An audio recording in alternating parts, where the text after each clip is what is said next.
Have been mandated by the Nigerian National Assembly to present a response to Senator Natasha Akpoti-Uduaghan's speech delivered yesterday at the 69th session of the United Nations Commission on the Status of Women.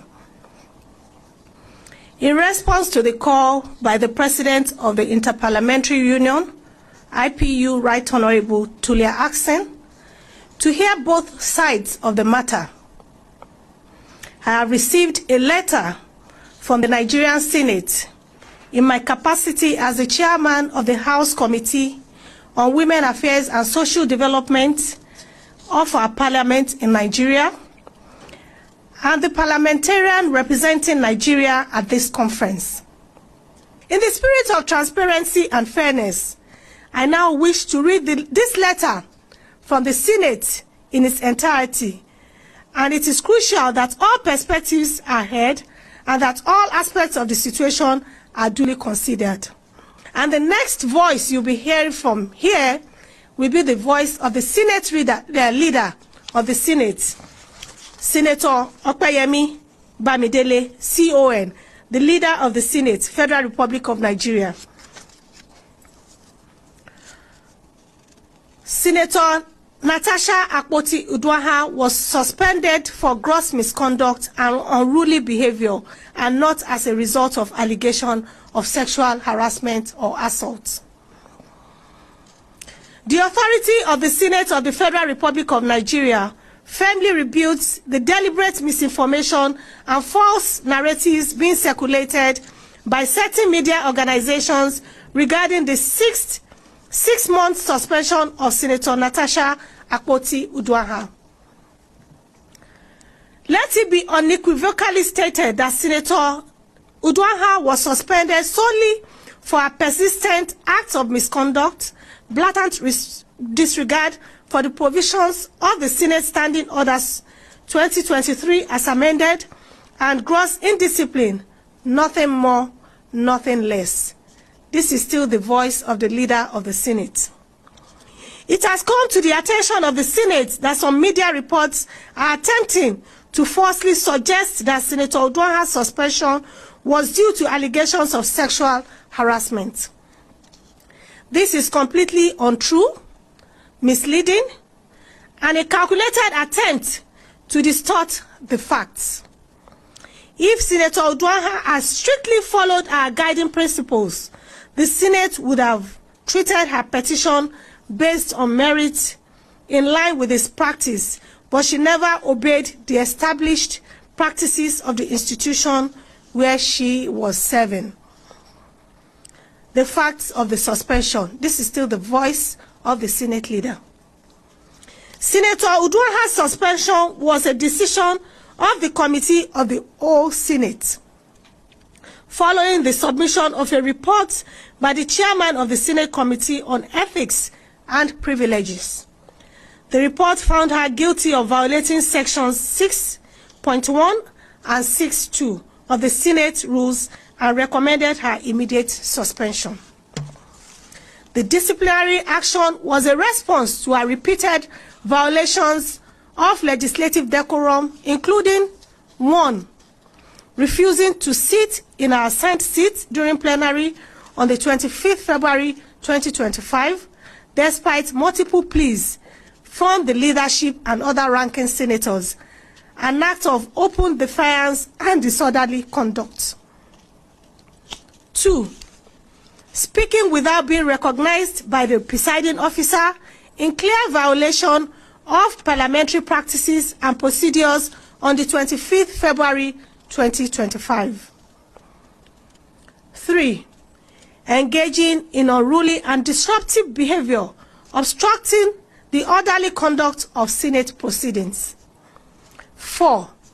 Making abusive and disrespectful remarks against the leadership of the Senate.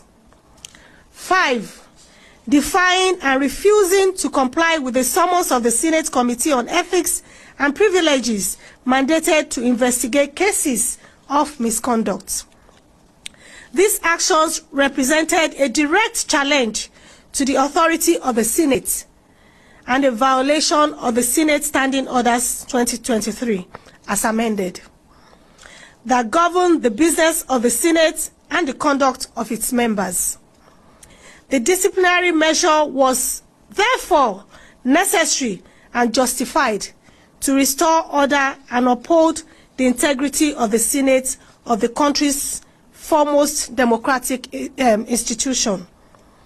This is still the voice of the leader of the Senate. On the petition and allegations, contrary to the false claims being circulated, Senator Ogbara was not suspended for making any sexual harassment or for submitting a petition. Her petition was rightfully discountenanced because it failed to meet the clear and established procedural requirements for submitting petitions to the Senate. The rules of the Senate apply to all members without exception, and no petition, regardless of its subject, can be considered if it does not follow due process. To suggest that a suspension was linked to a petition is not only a distortion of facts, but an intentional and malicious attempt to mislead the public. This is still the voice of the leader of the Senate. Condemnation of misleading media reports. The Senate strongly condemns the irresponsible and unethical reporting by some media organizations that have deliberately twisted the facts to suit a false narrative. This coordinated misinformation campaign is nothing more than an attempt to politicize a disciplinary action that was strictly based on clear violations of Senate Standing Orders 2023 as amended. It is reckless, misleading, and a disservice to the people of the Federal Republic of Nigeria and the whole world who deserve truthful and factual reporting.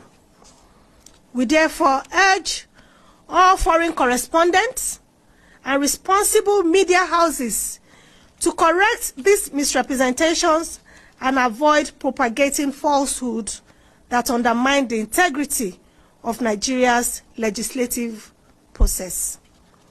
This is still the voice of the leader of the Senate. Conclusion. The Senate remains committed to upholding discipline, order, and parliamentary ethics. No senator, I repeat, no senator, regardless of status, gender, or political affiliation, is above the rules of the Senate.